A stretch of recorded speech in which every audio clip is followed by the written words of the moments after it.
I was standing on my porch sipping coffee, just minding my own business when I saw her again. That same real estate agent in the shiny blazer and heels strutting straight across my pasture like she was out for a Sunday stroll.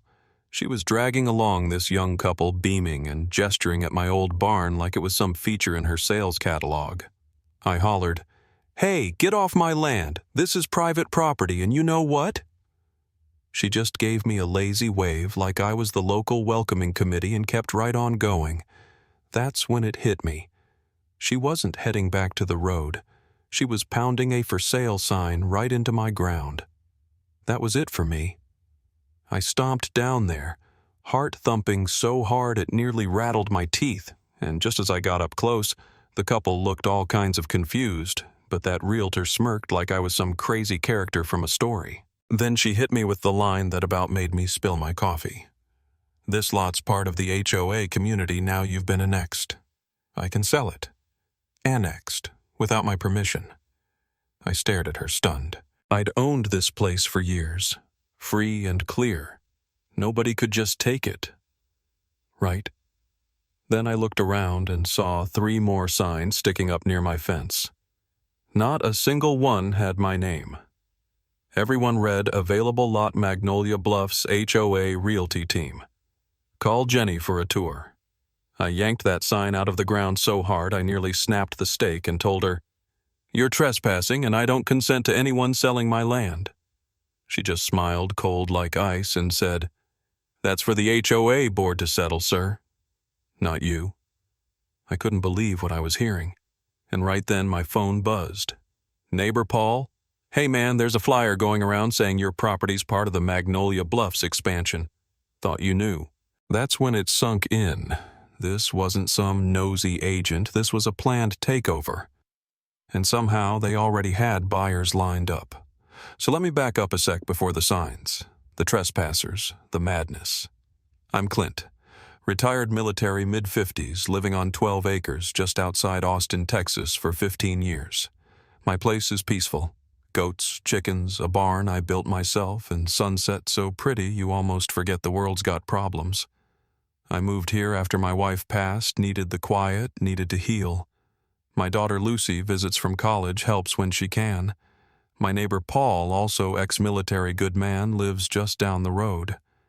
Life was steady until Magnolia Bluffs popped up about a mile away. Suddenly, it's a sea of identical houses, shiny SUVs, and little kids in matching tennis outfits, all run by the HOA. I didn't care at first, not my thing. But then one day, a new sidewalk ended right at my fence, and before long I started noticing more strangers walking dogs, letting their kids squeeze under my fence to pet the goats. I didn't mind until somebody left the gate open and my animals wandered onto the road. Put up a no trespassing sign, it disappeared the next day. Paul warned me, "These HOA folks think they own anything they can see. Watch your back." And he wasn't wrong. Flyers started appearing in my mailbox advertising future ranch lots with what sure looked like my barn in the picture. I ignored it, thought it was a mix-up. But then repairing my fence one night, I spotted some guy in a suit, clipboard in hand, snapping photos of my barn and pond. I asked what he was doing. With the HOA planning department just surveying future expansion lots. "I've got a permit." "Whose permit?" I said. He smiled. "The HOA board." That's when I knew something was rotten. I called the county office the next morning, no record of zoning changes, no expansion plans, nothing. As far as they were concerned, my land was still private ranch. So who told these folks they could sell it? Days later, it escalated 3 women in real estate jackets rolling up in a white SUV laughing and snapping pictures of my place. One of them actually called out, "You'll want to mow down the thistles before we start showings. Clients love curb appeal." I shouted, "This ain't for sale." They just giggled. Then came the Instagram posts, "Luxury ranch living coming soon to Magnolia Bluffs. There's my barn, my pond, even my beat-up old Chevy." Like they'd already claimed it. Paul came over, showed me their posts, shook his head and said, "You need to lawyer up, Clint. This isn't just trespassing, it's theft." He was right. But before I could call a lawyer, I came home one afternoon to a couple wandering out of my barn brochure in hand, talking about how the place looked even better in person than online. I asked what they were doing there. A woman named Jenny told us the gate would be open. We're interested in making an offer on Lot 37B Magnolia Bluffs Ranch Estates. I lost it. Walked them to their car and told them they'd been lied to. My place wasn't for sale and they were trespassing. They apologized and left, but that night a printed open house sign appeared on my gate, complete with a QR code linking to a website showing my ranch price tag of $1.4 million, and at the bottom, private land HOA approved. Viewing by appointment, contact Jenny M. I was livid. Next morning, I marched straight into the Magnolia Bluffs HOA office, asked to see Jenny M., head of real estate. The receptionist smiled. She's out showing properties, but will be back at noon. I waited. At noon, sharp, this tall, put-together woman in a blue suit walked in, sunglasses and all. She knew who I was. I laid into her. You've been stealing pictures, trespassing, selling my land like it's yours. She just said, it's part of our expansion plan. You'll be compensated. I'm not selling, I said. She raised an eyebrow. That's for the board to decide. I told her they were trespassing. I don't consent. I'd call the sheriff next time. She smiled. Then maybe you should call him now. That's when she handed me a cease and desist from the HOA, accusing me of interfering with their business. Let me ask you something. If someone tried to sell your land, your home, your memories, without your say-so, what would you do? I barely had time to think before I saw 3 cars parked in my pasture, another open house happening right under my nose. People in suits, sipping water, admiring my windmill like they owned it. Jenny M. with her clipboard, grinning like a cat. You're all trespassing, I yelled. Most of them just looked annoyed. One lady even muttered, well, that's not very welcoming. Jenny claimed it was all a misunderstanding, pulled out another document, an annexation request with my forged signature at the bottom. This was fraud, and I told her so.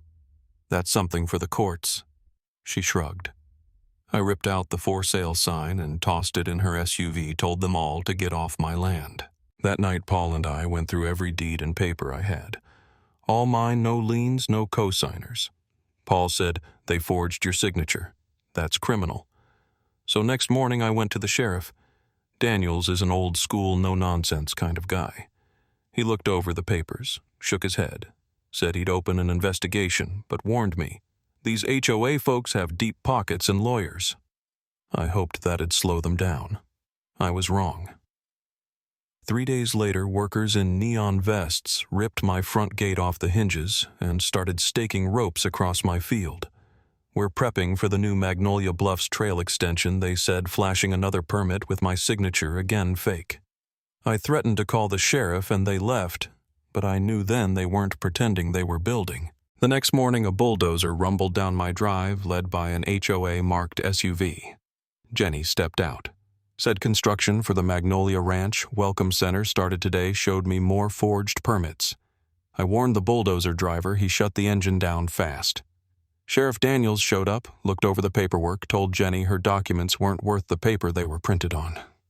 He told the crew to leave, and for the first time, Jenny looked rattled. That night, my daughter Lucy showed up furious after seeing my ranch posted online as Phase 1 Dream Lot Reserve now. She helped me put up new no trespassing signs, set up trail cams, and that's when we caught them 3 men at 2:14 a.m. planting new survey flags in my pasture. We called Megan Harper, a local journalist, known for busting shady HOAs. She saw the evidence and knew it was big. We set her up on the ranch hid cameras. Third night, 2 guys tagged my barn with spray paint Bluffs Phase 1 remove and left with blueprints. Megan got it all on tape. The next days were a whirlwind. Her story broke online, showing forged documents, trespassers, spray-painted threats. The sheriff opened a criminal investigation, but it didn't stop the HOA. They filed a bogus lien claiming I owed $84,000 in back dues for services I never received, hoping to bankrupt me and grab the land. Megan found us a lawyer, Abigail Rohr, a property rights legend. She filed to dismiss the lien, but said we needed proof of intent emails recording something solid. That's when Paul remembered Ray Dobson's security at the HOA clubhouse, another old Army buddy. Ray was disgusted by what the HOA was pulling. With his help, we got screenshots of emails, even clubhouse security footage, Jenny giving direct orders to ignore my complaints and bulldoze ahead. Abigail built our case, Megan went public, and the whole mess blew up online. National news picked up the story Veterans Ranch threatened by HOA fraud. But the HOA doubled down, filed for federal eminent domain, claiming the land was essential for public recreation. A man from the Bureau of Land Zoning showed up, handed me a notice they'd gone to Washington to take my land. Abigail, sharp as ever, said we had 72 hours to prove fraud. That night, Ray tipped us off. Jenny was hiding everything in a locked office safe. With his help, I got and took photos of files, emails, a voice recording of Jenny saying, once the lien's settled or he gives up, we tear down the barn. No one will care, it's just one man and his sad old ranch. We sent it all to the Bureau, the local court, and the sheriff. Next morning, Jenny M. was arrested for forgery and conspiracy. The feds denied the HOA's eminent domain request, launched an audit, and the Magnolia Bluffs board started falling apart. But just as we caught our breath, someone hurled a fence post into my porch with "Leave" carved deep. Sheriff Daniels called it criminal intimidation, but this time I wasn't scared. The next day, neighbors, old Army buddies, strangers who'd seen our story all rolled up to help. By sundown, we had a new steel gate cameras everywhere and more support than I'd ever imagined. But here's the twist. Just as the smoke cleared, a government car showed up again. The HOA, beaten in court, was trying one last trick, claiming my land as public green space through federal loopholes. We scrambled, got the last proof, and finally they gave up. Jenny went to jail. Magnolia Bluffs expansion was dead, and my ranch, my memories, my life were safe. For now.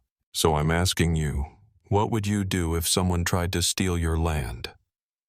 Comment below. Let me know where you're watching from. And take it from me, never mess with an old man on his own land, especially one with a daughter, a drone, and a barn full of memories.